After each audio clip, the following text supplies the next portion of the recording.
کہ حضرت عمر فاروق رضی اللہ تعالیٰ عنہ کے دور میں کوئی چور پکڑا گیا. تو آپ کو پتہ ہے کہ اسلامی شریعت میں چور کی سزا ہے کہ اس کا ہاتھ کاٹ دو حضرت جی. تو جب اس کا ہاتھ کاٹنے لگے نا تو وہ رو پڑا, کہتا جی میرا ہاتھ نہ کاٹیں. تو اسے پوچھا کہ تیرا ہاتھ کیوں نہ کاٹیں, تو نے چوری نہیں کی ہے, پکڑا بھی گیا ہے. اس نے کہا جی. پھر ہاتھ کیوں نہ کاٹیں, اس کی وجہ بتا. وہ کہتا ہے جی ہاتھ اس لیے نہ کاٹے کہ میں نے آج پہلی بار چوری کی ہے تو پکڑا گیا. یہ اس نے عذر دیا آگے سے کہ ہوتا نا میں عادی چور ہوں, کئی بار پکڑا گیا, تو آج میں نے پہلی چوری کی اور میں پہلی بار ہی پکڑا گیا ہوں, مجھے اس لیے معاف کر دیں.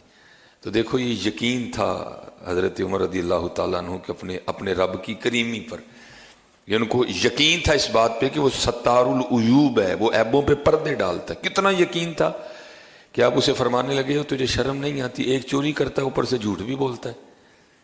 اور کرتا ہے حضور میں نے کیا جھوٹ بولا؟ آپ نے فرمایا تو جھوٹ بول رہا ہے جی میں نے آج پہلی بار ہی چوری کی اور پکڑا گیا ہوں, تو اس لیے میرا ہاتھ نہ کاٹے, مجھے چھوڑ دیں. وہ تو کتنا بڑا جھوٹا ہے, اوپر سے چور بھی اوپر سے جھوٹا بھی. پہلی بار تو اس نے کبھی کسی کو پکڑا ہی نہیں ہے, پہلی بار تو اس نے کسی کو پکڑا ہی نہیں.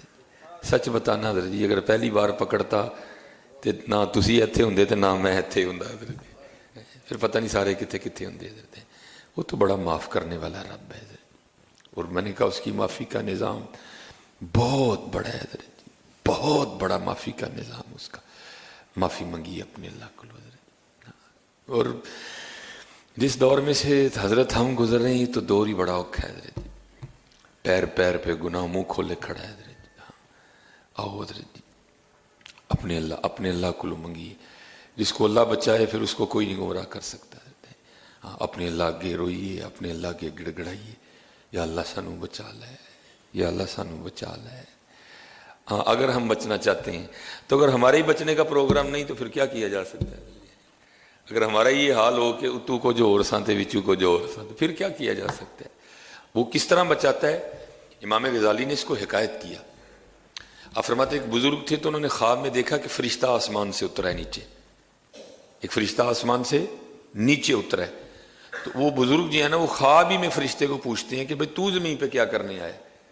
تو اس نے کہا جی 2 کام. اس نے کہا وہ کیا؟ اس نے کہا ایک یہودی دریا میں نا جال لگا کے بیٹھا ہوا ہے, یہودی دریا میں جال لگا کے بیٹھا ہے, اور جال اس نے اس جگہ لگا لیا ہوا ہے جہاں مچھلی کوئی نہیں ہے. تو اللہ پاک نے مجھے بھیجا جا کہیں اور سے مچھلیاں پکڑ کے نا اس کے جال میں ڈال, اس سے پہلے کہ یہ ہمیں پکارے ہیں. ہاں جی حضرت جی, جا کہیں اور سے مچھلیاں پکڑ کے نا اس کے جال میں ڈال دے, اس سے پہلے کہ یہ ہمیں پکارے. اللہ, لوگ کہنے جی میں مسجد چ نہیں جانا ہے. چاچا تو کون ہونا مسجد چ نہ آنے والا؟ وہ تینوں بلاندہ ہی نہیں ہے کوئی جی. میں وہ ٹائم ہی نہیں لگتا جی نماز دے, تو کون ہونا تینوں ٹائم نہ لگے؟ وہ تینوں بلاندہ ہی نہیں ہے کوئی. کہ آتے ہیں وہی جن کو سرکار بلاتے ہیں. بڑے خوش ہیں حضرت ہم کہ ہم نماز نہیں پڑھتے, ٹائم ہی نہیں لگتا ہے.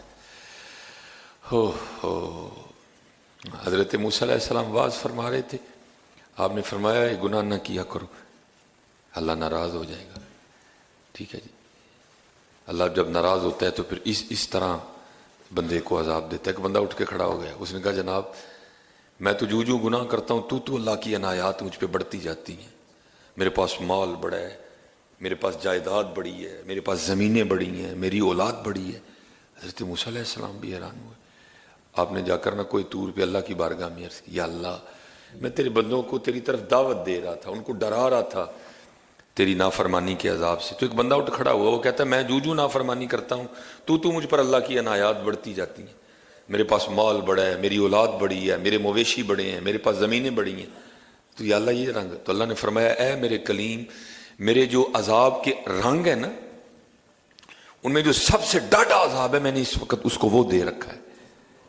عرض کی یا اللہ مال بڑا ہے, اولاد بڑی ہے, جانور بڑے ہیں, زمین بڑی ہے, کھیت کلیان بڑے ہیں, تو عذاب کیا ہوا؟ فرمایا کلیم مینو وہ کو اپنا نام لین دی توفیق کھو لی, سب سے بڑا عذاب ہے. میں نے اسے توفیق سجدہ چھین لی ہے, میرا سب سے بڑا. اور آج ہم بہت خوش ہیں اور یہ ماشاءاللہ بڑی رحمت ہے اللہ پاک دی. تو اس کو رحمت کہتا ہے؟ رحمت اس پہ ہے جس کو توفیق سجدہ میاں. رحمت اس پہ ہے جس کو توفیق ذکر ہے، رحمت اس پہ ہے جس کو توفیق درود ہے. یہ کیا رحمت ہوئی حضرت؟ اگر یہ رحمت ہوتی تو اللہ اپنے سارے انبیاء کو یہ عطا کرتا ہے. ہاں یہ ہم نے معیار ہی بدل دیا ہے. نہیں، رحمت اسی پہ ہے جو سجدے والا ہے، رحمت اسی پہ ہے جو ذکر و فکر والا ہے. یہ تو کچھ بھی نہیں بابا جی، اس کا تو حساب دینا جا کے آگے. اور قرآن بھی یہی کہہ رہا ہے. تو اس لیے جتھے ہو جائے اتھے معافی، جتھے ہو جائے اتھے معافی منگی اپنے اللہ کو. یہ بڑا بڑا کٹھن دور چل رہا ہے.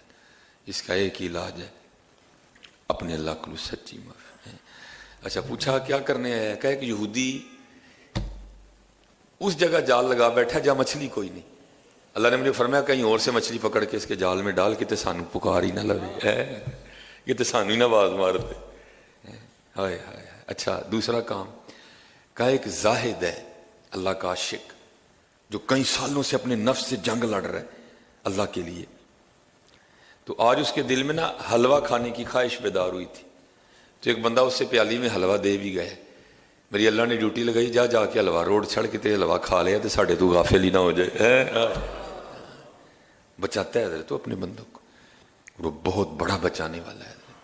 آؤ اپنے اللہ نو پکاریے. اسی اپنے اللہ نو پکار دے نہیں ہے کوئی. دیکھو نا حضرت جی یہ کیا ہے؟ ابھی تو اللہ کا شکر ہے ہم اس ماحول میں وقت گزارے ہیں جہاں ابھی جسموں پہ کپڑے موجود ہیں. اقبال تو وہاں بھی ہو کے آیا تھا جہاں کپڑوں کا نام و نشان کوئی نہیں ہے. اور اقبال وہاں بھی جا کے کہتا ہے ہیرا نہ کر سکا مجھے جلوہ دانش افرنگ. اقبال تو وہاں ہو کے جہاں کپڑوں کا نام و نشان ہی کوئی نہیں ہے. تو کیا کہتا ہے؟ ہیرا نہ کر سکا مجھے جلوہ دانش افرنگ، سرما ہے میری آنکھ کا خاک مدینہ و نجف. یہ سرما آج بھی مل رہا ہے حضرت جی، یہ روحانی سرما آج بھی مل رہا ہے حضرت جی. لیکن لبدہ سرگی جی حضرت جی، یہ لبدہ سرگی جی سرگی اٹھنا پینا ہے اور پھر سرما منگنا پینا. اور پھر تینوں ہی سرما دے دیں گے، تم ہی پھر جدھر ویکھیں گا تینوں صرف اپنا یار ہی لبھے گا. وما علینا الا البلاغ المبین.